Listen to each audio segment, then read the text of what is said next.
Hi நண்பர்களே, எல்லாருக்கும் வணக்கம். இன்னைக்கு நம்ம சமையல்ல என்ன பார்க்க போறோம் அப்படின்னு பார்த்தீங்கன்னா, கேழ்வரகு மாவு வச்சு முருங்கைக்கீரை, வெங்காயம், காஞ்ச மிளகாய் சேர்த்து தான் நம்ம வந்து இதில ஒரு அடை செஞ்சிருப்போம். இந்த அடை வந்து செஞ்சோம்னா, இத பிடிக்காத நபர் யாருமே கிடையாது. சின்னவங்கலேருந்து பெரியவங்க வரைக்கும் நல்லா விரும்பி சாப்பிடுவாங்க. இந்த வெய்ய நாள்ல கூடுமான வரைக்கும் கேழ்வரகு மாவுல கூழ் செஞ்சு சாப்பிடலாம், கஞ்சி செஞ்சு சாப்பிடலாம், இதுமாரி அடை செஞ்சு சாப்பிடலாம். இதுபோல அடைய செஞ்சு கொடுங்க. ரொம்பவுமே உடம்புக்கு ஆரோக்கியமான ஒரு உணவு. முதல்ல இந்த அடை செய்யறதுக்காக கேழ்வரகு மாவு நான் வந்து ஒரு 1/4 கிலோ அளவுக்கு எடுத்திருக்கேன். இந்த 1/4 கிலோ மாவுக்கு உள்ள பொருள தான் சொல்லப் போறேன். இந்த பொருள வந்து நல்லா நோட் பண்ணிக்கங்க. 1/4 கிலோ கேழ்வரகு மாவு, அதுக்கு தேவையான அளவுக்கு சால்ட் உப்பு, கல் உப்பு எடுக்கக்கூடாது. சால்ட் உப்பு சேர்த்தீங்கன்னா, அந்த மாவோட நல்லா ஒண்ணு சேர்ந்து அந்த டேஸ்ட் வரும். கல் உப்பு போட்டீங்கன்னாக்கா ஒண்ணு குத்துல எங்கேயாவது கடக்கும். அப்புறம் அது சாப்பிடும்போது உப்பு கரிக்கிற மாரி இருக்கும். கூடுமான வரைக்கும் சால்ட் உப்பு சேர்த்துக்கங்க. இந்த மாவு சால்ட் உப்பு சேர்த்த பிறகு மாவை வந்து இந்த மாரி நல்லா கலச்சலா கிண்டி விட்டுருங்க. கிண்டி விட்டுட்டு அதுக்கு தேவையான அளவு தண்ணி கொஞ்சம் கொஞ்சமாக ஊற்றி பேய்ங்க. ரொம்ப தண்ணி அதிகமாக விட்டிங்கனாக்கா அந்த அடை வந்து ரப்பர் மாரி இருக்கும். திங்கிறதுக்கு அந்த அளவுக்கு நமக்கு ஒரு இதாக இருக்காது. அதனால் கொஞ்சம் கொஞ்சமாக தண்ணி விட்டு நல்லா நல்லா பிசைஞ்சிக்கங்க. பாருங்கள், ஆரம் கொஞ்சம் தண்ணி விட்டுருக்கோம். அந்த தண்ணி பத்தலை. நல்லா மாவு இந்த மாரி பிசைஞ்சு விட்டுட்டு திரும்பவும் தண்ணி தெளித்து அப்புறம் பிசைய ஆரம்பிக்கலாம். பாருங்கள், திட்டமாக தண்ணியை தெளித்து மாவு பிசைங்க.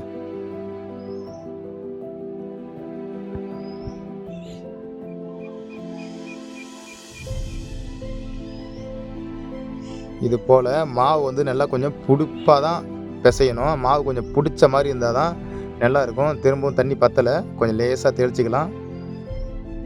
ஏன்னா அப்போ தான் நம்ம வந்து இந்த கேழ்வரகு மாவு சாப்பிட்றதுக்கு நல்லா சாஃப்டாகவும் இருக்கும், நல்லா அருமையாகவும் இருக்கும்.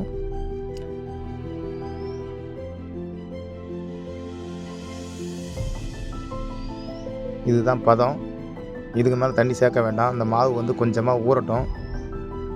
இதுபோல் நல்லா பிசைஞ்சு வச்சு கொஞ்சம் நேரம் ஊற விடுவோம்.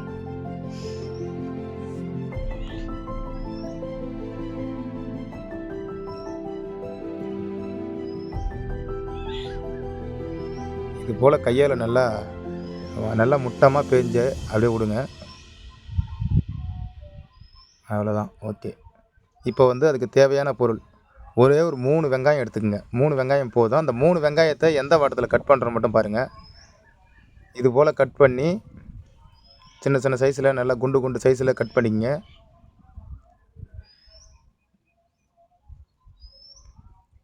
வெங்காயம் கட் பண்ணும்போது இதில் ஒரு வித்தியாசம் இருக்குது. இந்த வெங்காயத்தை வந்து நீட்டு வாட்டத்தில் போட்டிங்கன்னா திரியாக மேலே நிற்கும். இது வந்து இது போல் சைடு வாட்டத்தில் கட் பண்ணி அதுக்கப்புறம் இப்படி கட் பண்ணிங்கன்னா அந்த அந்த தானாகவே குண்டு குண்டாக வந்துடும் வெங்காயம் பிரிஞ்சு. பாருங்கள், வெங்காயத்தை நாங்கள் கட் பண்ணுற மாதிரி கட் பண்ணிக்கங்க. அப்போ தான் அந்த வெங்காயம் கிடக்கிறது ஒரு அழகாகவும் இருக்கும், நல்லா அந்த மாவு உள்ளே அடங்கியிருக்கும்.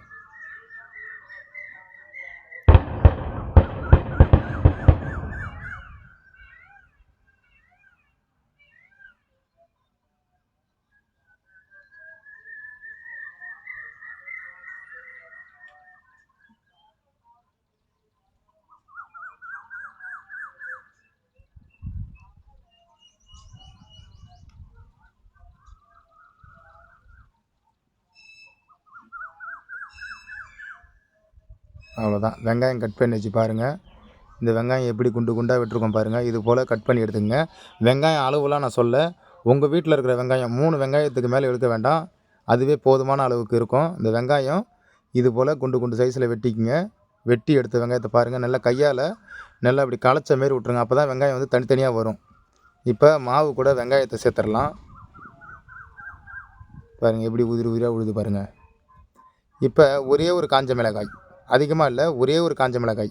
இந்த காஞ்ச மிளகாயை கிள்ள முடியாது சின்ன சின்ன சைஸில், அதனால் கத்தியால் கட் பண்ணிக்கலாம்.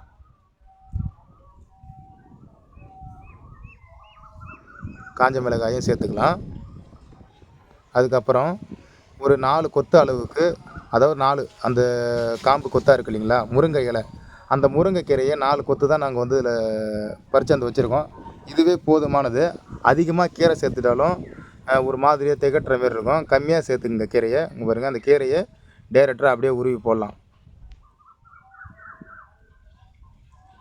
நல்லா பூச்சி இல்லாத கீரையாக பார்த்து நல்லா உருவிக்குங்க. ஏன்னா இந்த கேவுரு அடையில் வந்து ஒரு முக்கியமான விஷயம், இதில் சேர்கிற எல்லா பொருளுமே உடம்புக்கு நன்மையை தரக்கூடிய பொருள் தான். பாருங்கள், முருங்கைக்கீரையிலையும் நிறைய சத்து இருக்குது. கேழ்வரகு மாவு சொல்லவே வேண்டில்ல, அளவு கடந்த சத்து அதில் நிறையா இருக்குது நமக்கு. அது இல்லாத வெங்காயம், வெங்காயம் வந்து எல்லா உணவுலையுமே நம்ம சேர்த்து தான் சாப்பிட்றோம். ஏன்னா வெங்காயத்துலேயும் அதிகமான சத்து நமக்கு இருக்குது. அதனால் இதில் சேர்ற பொருள் அனைத்துமே சத்தான பொருள். இதை வாரத்தில் 2 நாளாவது இல்லை 3 நாளாவது தொடர்ச்சியா சாப்பிடுங்க. அவ்வளவும் உடம்புக்கு நல்லது தான். பாருங்கள், கீரை போதுமான அளவுக்கு. இப்போ வந்து நம்ம எல்லாத்தையும் ஒன்றா சேர்த்து நல்லா பிசைஞ்சிக்கலாம். பிசையும்பொழுது நமக்கு கொஞ்சம் ட்ரையாக இருக்கிற மாதிரி இருக்குது, நல்லா மாவு ஊறி. அதனால் இன்னும் கொஞ்சம் தண்ணி சேர்த்துக்கிறோம் நாங்கள்.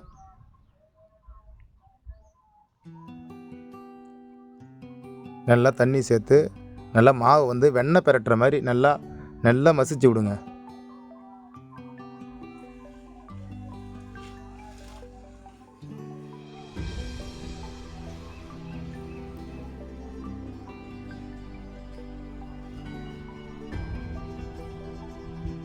நம்ம கையால் எந்த அளவுக்கு மாவு வந்து பெரட்டி பெரட்டி பிசைகிறோமோ அந்த அளவுக்கு அந்த மாவில் வந்து நல்லா நெகிழ்ச்சி ஏறும்.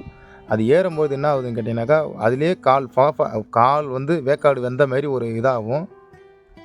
பாருங்கள், நல்லா மாவு எந்த அளவுக்கு இப்படி மசிச்சு விட முடியுமோ அந்த அளவுக்கு நல்லா மசிச்சு பிசைஞ்சு விடுங்க.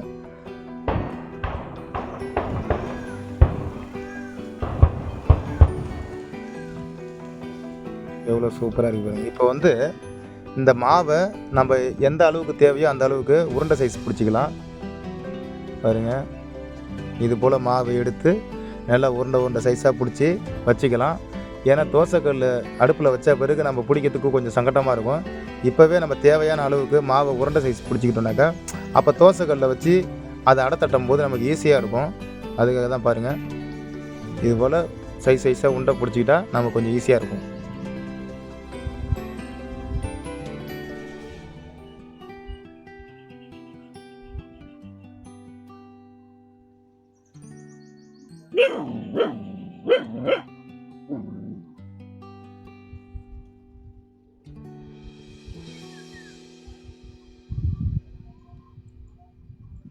பாருங்கள், எல்லா மாவையும் இது போல் நம்ம உருண்டை பிடிச்சி வச்சுட்டோம். அவ்வளோதான், இந்த மாவு பிசைஞ்சு உருண்டை பிடிக்கிற வேலை முடிஞ்சு போச்சு. இப்போ வந்து நம்ம அடுப்பு பற்ற வச்சு தோசைக்கல்லை வச்சு இதை அடை தட்டி எடுத்துக்கலாம். பாருங்கள், அடுப்பு எரியுது. பாருங்கள், இப்போ தோசைக்கல்லை அடுப்பு மேலே வச்சு இப்போ நம்ம அடை செய்ய தொடங்கிடலாம். நல்லா க்ளீனாக அடுப்பு எரியுது, தோசைக்கல்லை நல்லா சூடு ஏறுது. இதை கூடுமான வரைக்கும் விறகு அடுப்பில் செய்யுங்க. ஏன்னா விறகு அடுப்பில் செய்யும்போது அந்த டேஸ்ட்டே வேறு, அதாவது வித்தியாசமாக நல்லாயிருக்கும் சாப்பிட்றதுக்கு. இது சிலிண்டர் அடுப்புலாம் செய்யாதீங்க. பாருங்கள், முதல்ல அடை தட்டுறாங்க. இது போல் நல்லா கொஞ்சம் மெலிசாக தட்டிங்க. தண்ணியை தொட்டு அப்படி அழுத்தி விட்டிங்கன்னா கையில் ஒட்டாத வரும். அப்படி இல்லைன்னா எண்ணெயை கூட தொட்டு நம்ம கையால் அப்படி தட்டக்குள்ளே அது பாட்டும் அழகாக நீண்டு வரும். இது வந்து நாங்கள் ஆடின மல்லாட்டெண்ணெய் தான். இது போல் கொஞ்சமாக எண்ணெயை அப்படி சுற்றி எங்கே பார்த்தாலும் படுற மாதிரி கொஞ்சம் ஊற்றி விடுங்க. கொஞ்சம் வேகிறதுக்கு கொஞ்சம் ஈஸியாக இருக்கும்.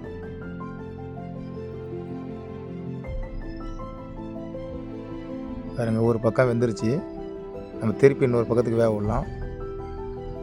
ரைட். பாருங்கள், எப்படி ஒரு பக்கம் வெந்திருக்கு பாருங்கள். இந்த அடை வந்து வெந்துட்டாலே நல்லா வாசனை வரும் நமக்கு. அதுதான் வெந்த கணக்கு. பாருங்கள், வெந்துட்டுது. இதை நாங்கள் ஒரு பிளேட்டில் எடுத்துக்கலாம். வெந்துட்டுது. எந்த அளவுக்கு வெந்து பார்க்குறதுக்கு அழகாக கண்ணுக்கு அப்படியே பறிக்குது பாருங்கள். அப்படியே மறுபடியும் ஒரு அடை தட்டுறோம் பாருங்கள். ஏன்னா இது சரியாக பார்க்காதவங்களுக்கு இதில் பாருங்கள் கொஞ்சம் சுறுசுறுப்பாக கட்டியிருப்பேன். பாருங்கள், எப்படி திரும்ப 2வதும் செஞ்சாச்சு. பாருங்கள், அவ்வளோதாங்க. இதுதான் கேழ்வரகு மாவில் அடை செய்கிறது. இதுதான் மெத்தடு, வேறு எதுவும் கிடையாது. அவ்வளோதான். எவ்வளோ சூப்பராக ரெடியாக இருக்குது பாருங்கள். இப்போ வந்து இந்த அடையை வந்து குழந்தைங்கள்லேருந்து வயசானவங்க வரைக்கும் வேண்டான்னு சொல்லாமல் சாப்பிடுவாங்க. இதை நீங்கள் வீட்டில் ட்ரை பண்ணி பாருங்கள், எப்படி இருந்ததுன்னு சொல்லுங்கள். சாப்பிட்றதுக்கும் நல்லா அட்டகாசமாக இருக்கும். இதில் வந்து முருங்கைக்கீரை போடாமல் வெல்லம் போட்டும் செய்யலாம். அதை ஒரு நாள் வேறு ஒரு வீடியோவில் பார்ப்போம்.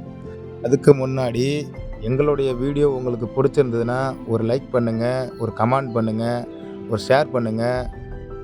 மறக்காமல் சப்ஸ்கிரைப் பண்ணுங்கள். பாய். அடுத்த வீடியோவில் சந்திப்போம்.